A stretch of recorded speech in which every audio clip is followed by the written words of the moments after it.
So today is Martin Luther King Jr. Day. By the way, it's Monday, January 17th. We always celebrate Martin Luther King Jr. Day, the third Monday of January, but it's not really his birthday today. I know that. His birthday was 2 days ago. On the 15th. On the 15th, on Because it's Saturday. my brother's birthday. That's the only reason why Really? I know. How you remember that? Yeah, so his birthday was 2 days ago, although we are celebrating as a nation today. Yes. But really his birthday was on Saturday. He was born on January 15th, 1929. Obviously, he is the most well-known, in my opinion, the most well-known and effective civil rights leader in United States history. I mean, there were many. Yeah, I'm just saying, my opinion.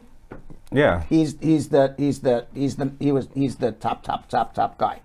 Now, we celebrate Dr. King's legacy for diversity and remember that the civil rights movement also helped to drive the historic opening of immigration laws, causing then President Lyndon B. Johnson to lift the bars of discrimination against immigrants and signing into the Immigration and Nationality Act of 1965. Prior to 1965, it was national. The quotas were based on national origin, and it was based on national origin dating back to the census of the 1920s. So who was in the United States in the 1920s? It was mostly Europeans. Okay. So that's why it was all skewed to actually even Northern Europeans.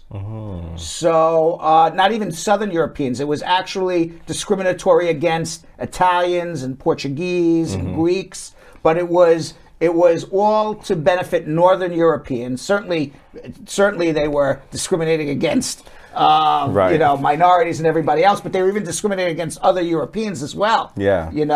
But then in 1965, all of that came to an end when Lyndon B. Johnson lifted the bars to discrimination and signed into the law the Immigration and Nationality Act of 1965. Now, a few years ago, Aubrey Hendricks for the Huffington Post wrote the following about Dr. King and immigration. He writes, "We cannot know for sure what specific policies Dr. King would propose or support.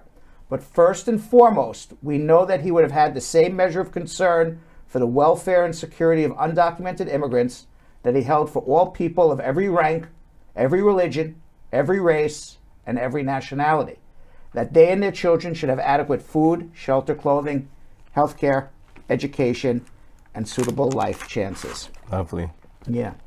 Now, Dr. King, he went to Morehouse College.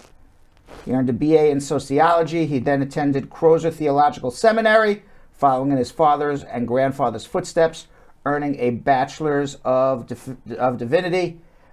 He then, shortly after completing his PhD in theology at Boston University, a 42-year-old Rosa Parks refused to give up her seat on the bus in Montgomery, Alabama. Yes. The NAACP took this opportunity to bring their civil rights efforts to the forefront, and they chose Dr. King to lead the successful citywide boycott of the Montgomery transit system, and that is where he first became well known for his civil rights disobedience. Through the next 12 years, King would be influential in organizing marches, sit-ins, political rallies for civil rights. For example, during a 1963 march on Washington, D.C. for jobs and freedom, King spoke before more than 200,000 regarding the challenges African Americans face. That was his famous "I Have a Dream" speech. It has gone down in history books as one of the greatest speeches ever given. Yes. Let's watch. I have a dream that one day this nation will rise up and live out the true meaning of its creed. We hold these truths to be self-evident, that all men are created equal. In early 1964, 1,500 men and women met a wall of state troopers during a march outside Selma, Alabama. There, King led the marches in prayer and avoided confrontation.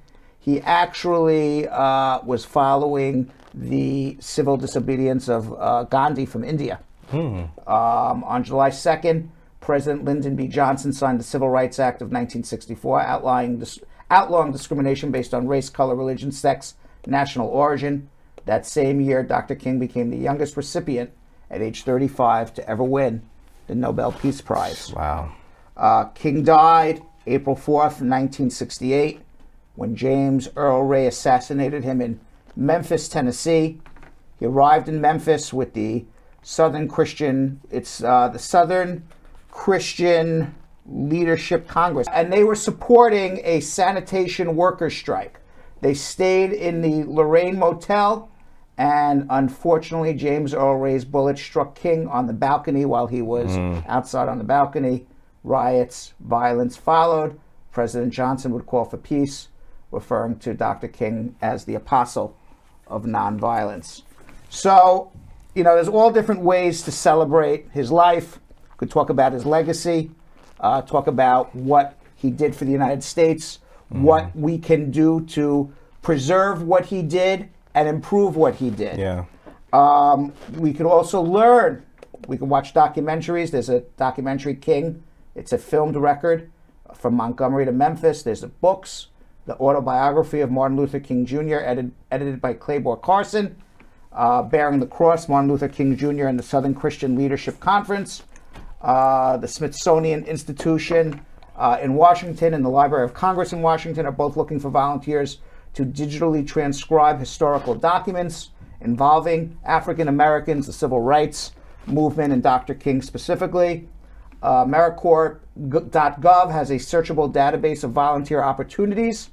You can also, the Equal Justice Initiative works to end mass incarceration, excessive punishment, and racial inequality is looking for people for help as well. It works to educate the public about racial injustice in America. In 2018, EJI opened the National Museum for Peace and Justice and the Legacy Museum, all in Montgomery, Alabama. Or just do something nice. Do something good. So it's really just a day. It's really just a day to do something nice or good. Yeah. Right? Speaking of something nice and good, I actually just saw in the news, because I'm going in and reading everybody's comments and also researching at the same time. I saw that Martin Luther King's daughter, Bernice King, thanked Prince Harry and Meghan Markle for donating food for volunteers. Oh, very nice. Yeah. Okay. So So everybody could can do anything. Anybody right? could do anything. Just be nice. Yeah, that's what he went for. Right. There were certain black civil rights leaders that wanted to proceed with violence, like Malcolm X, Black Panthers, but he was very much so just like nonviolent. Let's just all be together type of thing. Right. And was successful being nonviolent. Absolutely. So I mean, if there was a blueprint for change, we could all look to MLK for sure. For sure. He was successful. He did not cause riots. He did not cause violence, and he still was able to pursue change. Yeah.